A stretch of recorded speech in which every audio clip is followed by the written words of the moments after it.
Oh, ojek ya? Iya. Jadi biasa beli ganja di mana? Itu dulu itu. Jadi ngapa kok sini?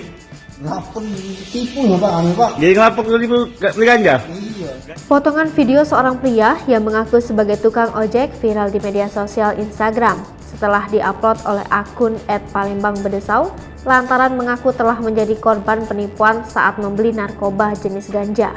Tak tanggung-tanggung dalam video tersebut, pria yang menggunakan jaket hijau dan celana training itu datang ke ruang sentral pelayanan kepolisian terpadu Polrestabes Palembang untuk membuat laporan.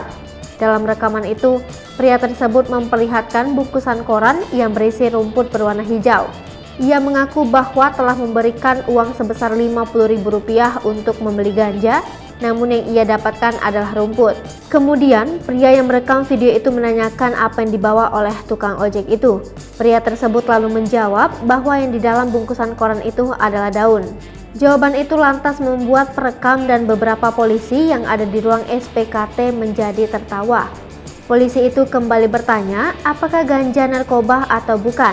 Dengan tersenyum malu, pria itu pun menjawab baru kali pertamanya membeli ganja. Aksi pria yang belum diketahui identitasnya tersebut mengundang gelak tawa para warganet.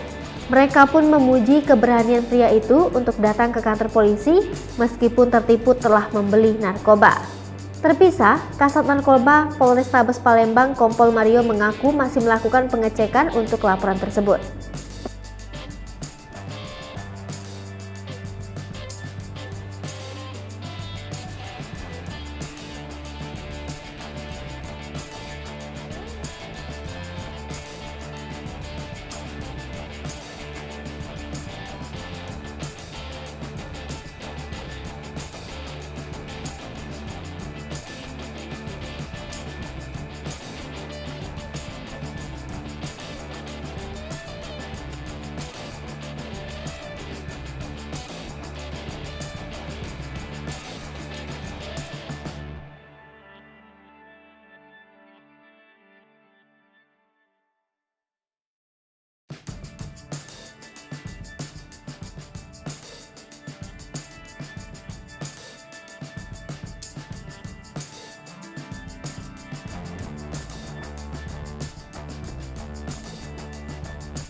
Baru sekali Sasri Popo TV, jangan lupa komen, like, dan subscribe, serta tonton terus berita-berita terupdate lainnya ya.